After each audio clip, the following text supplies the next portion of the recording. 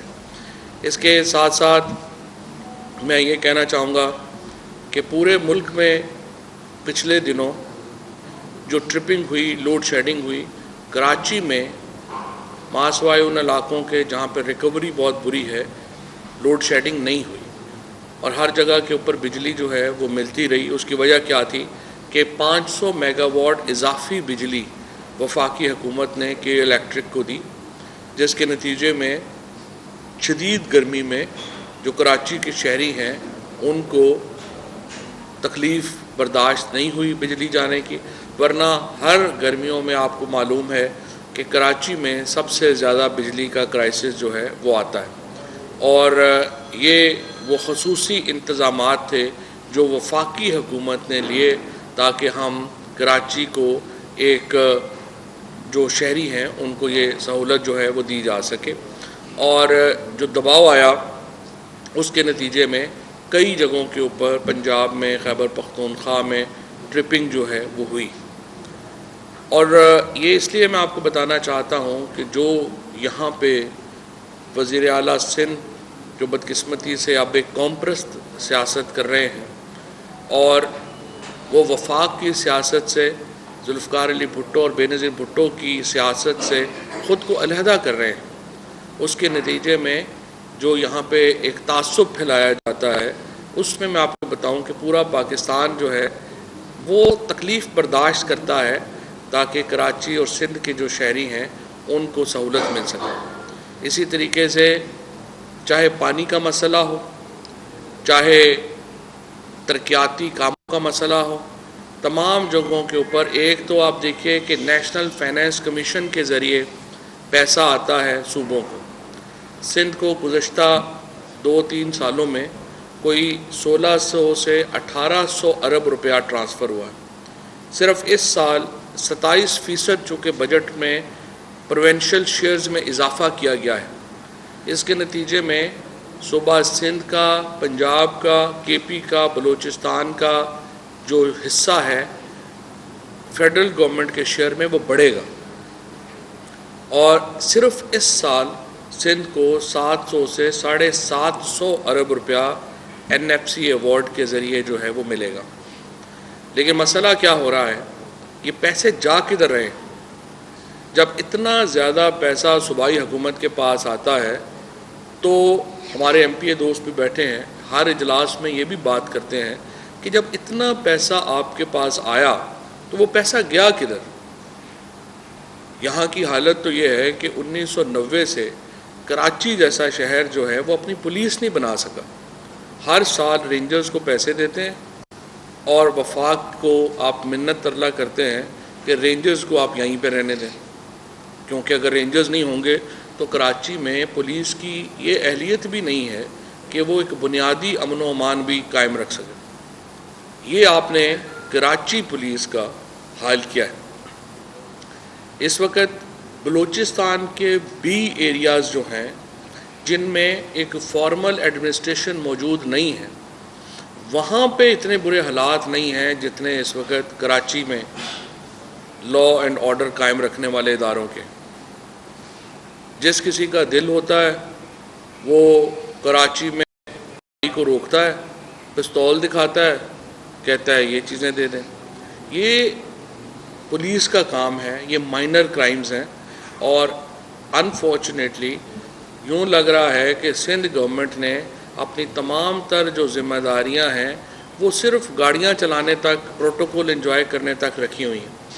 اس کے علاوہ نہ، اور یہ صرف کراچی کا معاملہ اور مسئلہ نہیں ہے، آپ بہت بڑا پیسہ بدین، کوٹکی، ان ایریاز کے نام کے اوپر لیتے ہیں جو آپ گیس اور بجلی کے اسپیشل مد میں جو پیسے لیتے ہیں، لیوی میں جو پیسے لیتے ہیں، کیونکہ وہاں سے گیس نکلتی ہے، وہاں سے تیل نکلتا ہے، اور آپ وفاق سے یہ کہتے ہیں کہ جی ہمیں ان ڈسٹرکٹس کے لیے اسپیشل ڈیولپمنٹ پیکیج دیے جائیں۔ آج آپ کوٹکی کا حالت دیکھیں، آج آپ بدین کی حالت دیکھیں۔ لاڑکانہ کے اوپر 90 ارب روپیہ خرچ ہوا صرف پچھلے سالوں۔ آپ دیکھیے کہ لاڑکانہ میں کوئی گلی، روزانہ ہم دیکھتے ہیں سڑکیں ٹوٹی ہیں، گلیاں ہیں نہیں، ہاسپٹلز، سرکار کا جو صحت کا نظام ہے سندھ میں وہ مکمل طور کے اوپر تباہ و برباد ہو چکا ہے، اور حتیٰ کہ سپریم کورٹ کو کہنا پڑا کہ یہاں پر جو بڑے ہاسپٹلز ہیں جو وفاق نے صوبے کو ٹرانسفر کیے تھے، سپریم کورٹ نے حکم دیا کہ وفاق ان کو واپس ٹیک اوور کرے، حالانکہ وفاق نہیں لینا چاہ رہا تھا، لیکن حالت ایسی تھی کہ وفاق کو سپریم کورٹ نے حکم دیا کہ آپ واپس لیں۔ یہ 2-3 بڑے ایشوز ہیں جن کے اوپر سندھ میں خصوصاً جو ہمارے حکمران جماعت کے ایم پی اے صاحبان ہیں ان کو سوچنا پڑے گا۔ نمبر 1، آپ یہ دیکھیے کہ سندھ کو بہت بڑا وسائل میں حصہ مل رہا ہے۔ دوسرا، یہ حصہ کہاں اور کیسے خرچ ہو رہا ہے؟ پروونشل فائنانس کمیشن ایوارڈ ہے نہیں، اضلاع کو پیسے جا نہیں رہے، کراچی کو پیسہ جا نہیں رہا، انکم شہروں کی بڑھ نہیں رہی۔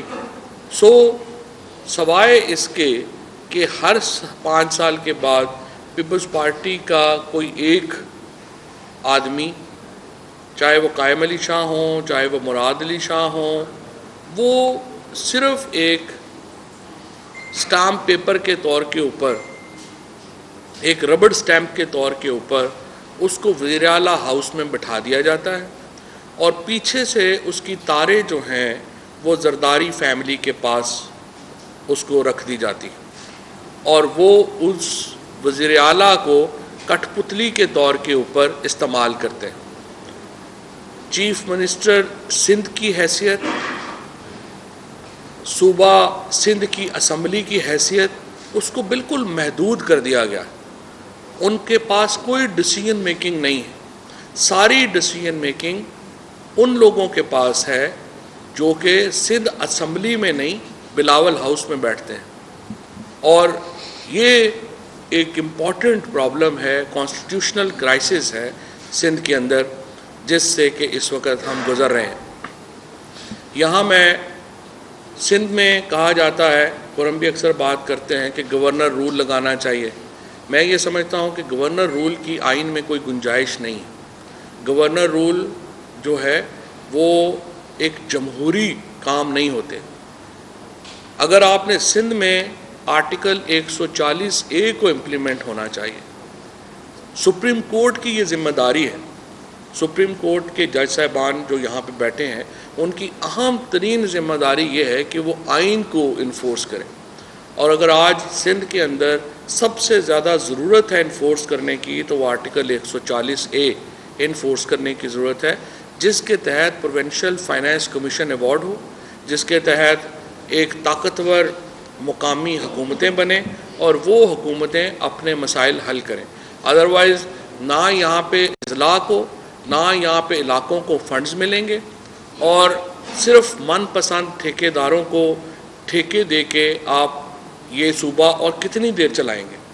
جو آپ نے دیکھا نیب نے جو پلی بارگین کیے ہیں، ابھی نیب کی تاریخ کے سب سے بڑے پلی بارگین سندھ کے کیسز میں ہوئے ہیں.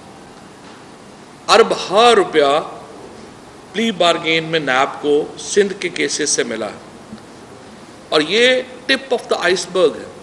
جو پیسہ نیب کو سندھ سے ملا ہے یہ ٹپ آف دا آئس برگ ہے، کیونکہ اصل پیسہ دبئی چلا گیا ہے، لندن چلا گیا ہے، اور یہ وہ پیسہ ہے جو کہ اتنی آسانی سے ان لوگوں نے واپس کر دیا، اور یہ بھی اربوں میں ہے. لہٰذا اس صورتحال کے اوپر میں سمجھتا ہوں سپریم کورٹ کو کے پاس کیس پینڈنگ ہے، اور سپریم کورٹ کو چاہیے کہ سپریم کورٹ آئین کو انفورس کرنے کا ایک بنیادی ادارہ مقصد ہے کہ وہ آئین کا تحفظ کریں، اور ان کو چاہیے کہ آرٹیکل 140 کو انفورس کیا جائے، اور ایک مقامی حکومتوں کے انتخابات ہونے چاہیے جس کا سٹرکچر جو ہے وہ آرٹیکل 140 سے مطابقت رکھتا ہو. یعنی ایڈمنسٹریٹو، فنینشیل اور پولیٹیکل ڈیولوشن ہونی چاہیے اضلاع کو، اور یہی وہ واحد حل ہے جس کے تحت پاکستان کی فیڈریشن اور خصوصاً جو سندھ کے دیہی اور شہری علاقے ہیں ان کو ان کے حقوق مل سکتے ہیں. یہ وہ واحد ذریعہ ہے جس کے ذریعے یہ حقوق جو ہیں وہ مل سکیں گے. اب آئیے بجٹ کی طرف.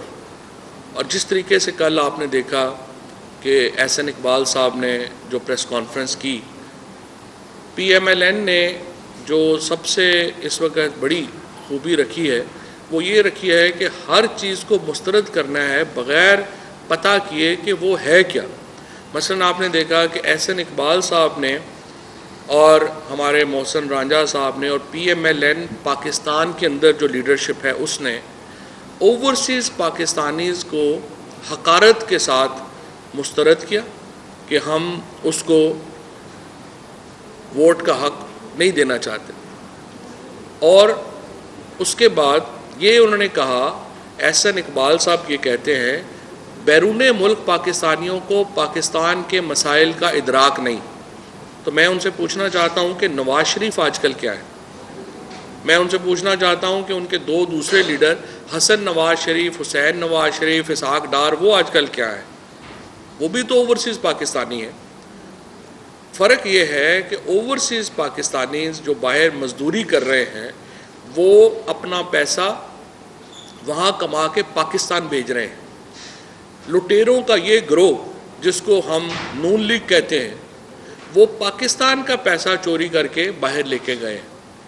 آپ اوورسیز پاکستانیز کی ذرا محبت کا اندازہ لگائیں کہ یہ جو 29 ارب ڈالر جو تاریخ کی سب سے بڑی ترسیلات زر پاکستان کو ملی ہیں، ان میں 90% جو پیسہ پاکستانیوں نے پاکستان کو بھیجا ہے وہ $500 سے کم رقم ہے. یہ لیبر کی طرف سے پاکستان کو ہر مہینے یہ پیسے آئے ہیں. 500، یہ کوئی اربوں روپیہ کسی ایک بندے نے پاکستان میں نہیں بھیج دیے. $500 کے اور اس سے کم کے $100، $200، $250 کے ریمیٹنسز ہیں جو لیگل راستے سے پاکستان کے اندر آئیں. اس سے آپ اندازہ لگائیے کہ یہ جو بیرون ملک پاکستانی ہیں یہ کس طرح پاکستان کے عشق میں مبتلا ہے، کس طرح سے ان کو پاکستان کا خیال ہے. اور میں اس پہ نواز شریف اور پی ایم ایل این کی شدید مذمت کرنا چاہتا ہوں جس طرح سے انہوں نے اوورسیز پاکستانیز کے بارے میں جو ریمارکس دیے. احسن اقبال صاحب کو میں سمجھتا ہوں کہ کچھ اپنی تہذیب رکھنی چاہیے، کوئی طریقہ رکھنا چاہیے. اور جس طرح سے پھر انہوں نے الیکٹرانک ووٹنگ مشین کے اوپر بات کی، آپ نے دیکھا ہی نہیں، آپ نے ٹیکنالوجی کو دیکھنے کی زحمت نہیں کی ہے، آپ نے اس کو مسترد کر دیا. ہم نے 49 ترامیم اسمبلی کے اندر پیش کی ہیں، ان میں الیکٹرانک ووٹنگ مشین ایک ترمیم. ہم یہ چاہتے ہیں کہ پاکستان کے اندر ایک ایسا انتخاب ہو جس میں ہارنے والے اور جیتنے والا اس کو قبول کرے اور بغیر سوال کے قبول کرے. ہمارا مدعا جو ہے, ہمارا مقصد جو ہے وہ صرف اتنا ہے. آپ ان 49 ترامیم سے ایگری نہیں کرتے, آپ اپنی ترامیم لے آئیے اور کہیے کہ نہیں الیکشن اس طرح سے ہونا چاہیے. لیکن انفارچونیٹلی اس کو جس طریقے سے پی ایم ایل این کو لگ یوں رہا ہے, اس وقت تمام جو اشاریے یہ جا رہے ہیں کہ نون لیگ کا اگلے الیکشن میں بھی کوئی مستقبل نہیں ہے. لہٰذا وہ اس طرح کی فضا رکھنا چاہتے ہیں کہ اگلے الیکشن میں جب وہ الیکشن ہاریں تو پھر شور مچا سکیں کہ دھاندلی ہو گئی. ابھی سے ہی آپ نے دیکھا ہوگا ان کا یہ بیانیہ آ رہا ہے کہ اگلے الیکشن میں دھاندلی ہوگی. اس لیے یہ کون لوگ وہ باتیں کرتے ہیں؟ یہ وہ لوگ باتیں کرتے ہیں جن کو پتہ ہوتا ہے کہ ہمارا فیٹ کیا ہے, ہم کمزور ہیں, ہمارا اگلے الیکشن میں یہی کریں گے کہ بینر لے کے کونے کے اوپر کھڑے ہوں گے, حکومت نامنظور, الیکشن نامنظور. یہ اگلے 7 سال مجھے لگ رہا ہے کہ یہ احسن اقبال, سعد رفیق, شہباز شریف صاحب, مریم اورنگزیب, ان سب کا یہی مستقبل ہے. یہ میرا خیال ہے ان کو ایک ہی کام اگلا کرنا چاہیے, ان کو خطاطی سیکھ لینی چاہیے تاکہ اس کا خرچہ بھی بچا سکیں. خود ہی اسمبلی کے باہر بیٹھا کریں قلم دوات لے کے اور لکھا کریں کہ حکومت نامنظور, الیکشن نامنظور, وہی بینر لے کے پھر کھڑا ہو گیا. اس سے ان کا وقت بھی بچے گا اور خرچہ بھی ظاہر ہے کہ ان کا بچے گا. یہ میں سمجھتا ہوں نون لیگ کے لیے جو فیوچر پلاننگ ہے اس میں خطاطی سیکھنا ایک اہم ان کی پالیسی جو ہے وہ ہونی چاہیے. تیسری بات یہ ہے کہ بجٹ کے اوپر جو ریئیکشن آیا ہے خصوصاً ہمارے کاروباری طبقے کا, ہمارے صنعت کاروں کا اور عام لوگوں کا, وہ بہت خوش آئند ہے. اور ہمیں بڑی خوشی ہے کہ پاکستان میں تمام جو طبقہ ہائے فکر ہے, سارے جو سیگمنٹس ہیں سوسائٹی کے, انہوں نے بجٹ کو ویلکم کیا ہے اور اس کو ایک گروتھ اورینٹڈ, ترقی کے طرف جاتا ہوا بجٹ جو ہے وہ قرار دیا ہے. اور انشاءاللہ تعالی یہ جو سال ہے یہ پاکستان کی گروتھ کا سال ہوگا, عام آدمیوں کے لیے بہتری کا سال ہوگا. اور انشاءاللہ تعالی آپ دیکھیں گے پیچھے بھی آپ نے دیکھا پچھلے 3 سالوں میں کووڈ کے باوجود, کرونا کے باوجود ہمارے ہاں مہنگائی کی شرح دنیا سے بہت کم رہی. جہاں دنیا میں 40 سے 50% کھانے پینے کی اشیاء مہنگی ہوئیں, پاکستان میں یہ شرح صرف 27% رہی. اور اس کے بعد پاکستان کی جو شرح آمدنی میں اضافہ ہے وہ 37% تھا. مہنگائی میں اضافہ 27% تھا, لیکن فی کس آمدنی میں اضافہ جو ہے وہ 36.7% ہے. جس سے اور خصوصاً ہمارا جو فارمر ہے, ہمارا جو کسان ہے, اس کو اس کا بے پناہ فائدہ ہوا. 1100 ارب ہمارے اربن اکانومی سے رورل اکانومی میں گیا. 60% جو ہمارا اس وقت ورکر ہے جو وہ ایگریکلچر سے وابستہ ہے. ایک جانب کراچی میں فواد چودھری نیوز کانفرنس کر رہے تھے, جبکہ دوسری جانب لاہور میں مسلم لیگ نون کے رہنما احسن اقبال میڈیا سے گفتگو کر رہے تھے. آپ کو براہ راست دکھا رہے تھے. نیوز اسٹوڈیو سے فی الوقت اتنا ہے.